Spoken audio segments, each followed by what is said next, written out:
Man United exit the FA Cup to Brighton and they've gone out with a bit of a whimper. A pretty gutless performance in the end, but I want to say it's more to do with how good Brighton were over how bad Manchester United were. However, there were some pretty alarming signs from Fletcher's Manchester United team, and I want to dig a little bit deeper. So United again went with the 4-2-3-1 and it started quite promising. It happened in the last game against Burnley, but I noticed it again. Ugarte was regularly dropping back to play alongside the centre-backs, and this would form a sort of a back three. This should, in theory, allow the full-backs to go higher up the pitch as Ugarte steps back, and it could also create more space through the middle for players like Cunha and Bruno to operate in. And we saw the former happen here, the full-backs going higher up the pitch as Ugarte steps back into centre-back. Dalot goes higher up the pitch and actually ends up in a 1v1 against the goalkeeper, and United were quite unlucky not to score in this instance. Central midfielders dropping into centre-back is a quite interesting tactical setup. It's been used heavily previously by Pep Guardiola at Bayern Munich. There, we saw Xabi Alonso dropping back into centre-back, and Guardiola would use him as kind of like a quarterback or a deep-line playmaker in football terms. Now, it'll be interesting to see how Fletcher uses this going forward, as Manchester United, of course, don't have that Xabi Alonso type player who can drop back into centre-back and dictate the play. So I expect, instead of using it as some sort of playmaker, it will be used to create positional space, as we saw in the example here with Diogo Dalot. But after that Dalot chance, that is basically where Manchester United started losing grasp of the game and Brighton started taking over and started winning the tactical battle as well. One of the clearest examples of Brighton winning the tactical battle is from their goal kicks.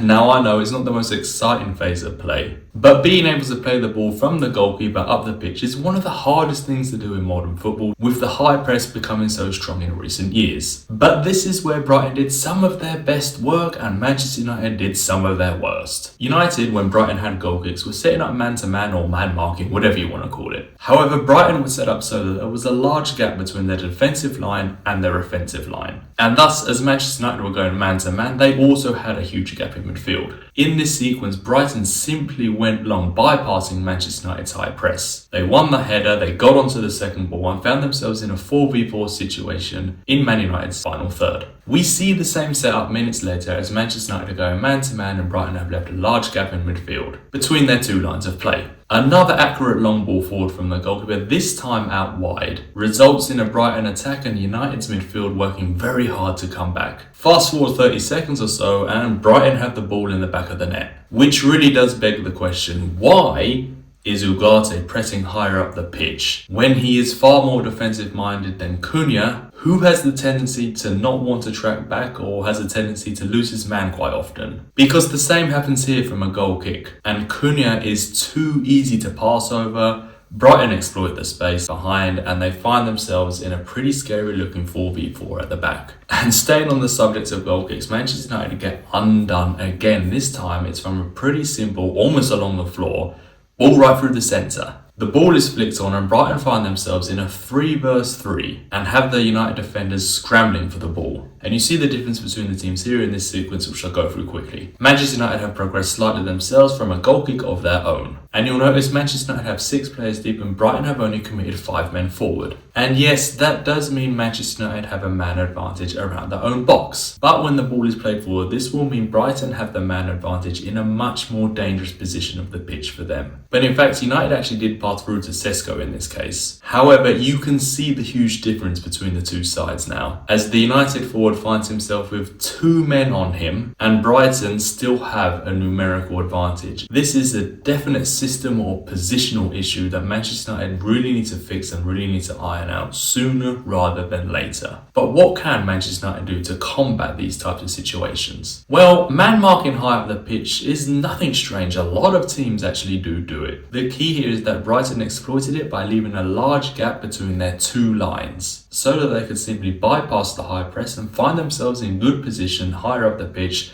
and numerically also in a very good position. The issue is the density, or in simpler terms, the amount of players in certain areas of the pitch. Generally, the lower the amount of players, the more advantage the attacking players will have. So what I mean is, if you're in a 1v1 situation, the attacker has the most chance to beat the defender. 2v2, 3 versus 3, 4 versus 4 as well tend to favour the attackers. But as the numbers increase, safety in numbers starts to take over. Hence why 11 versus 11 is generally low scoring when you compare it to a 5-a-side game. Just to use quite an extreme example. So going back to Brighton against Manchester United, they did leave 5 men back from Manchester United to man mark, but then obviously they left 5 forward with that large gap in between. So when they bypassed the press, they found themselves in a good numerical position. And like I showed in this video before, they even managed to get the numbers down to a 3 vs 3 at the back. Now, a solution for Manchester United could have been to commit less players forward, as it was a clear tactic from Brighton to use long or direct balls forward to bypass the press. This would mean that with an extra player at the back, Manchester United wouldn't have found themselves in such a vulnerable position so consistently, and quite possibly wouldn't have lost out that much higher up the pitch either, as it was quite clear that Brighton weren't looking to pass through every single horizontal zone of the pitch. Of course, sitting here on the sidelines criticising is the easy part, and seeing it in real time is obviously the hard part. However, if I can do it, you would expect the manager of Manchester United to do it, right? Which begs the question, how long do Manchester United fans want Fletcher at the helm? They've got what they wanted, they've got the beloved 4-2-3-1 back. But the performances have been questionable and the results have been poor. I know it's only 2 games in, but it's not looking good so far. But as ever, let me know in the comments how you feel.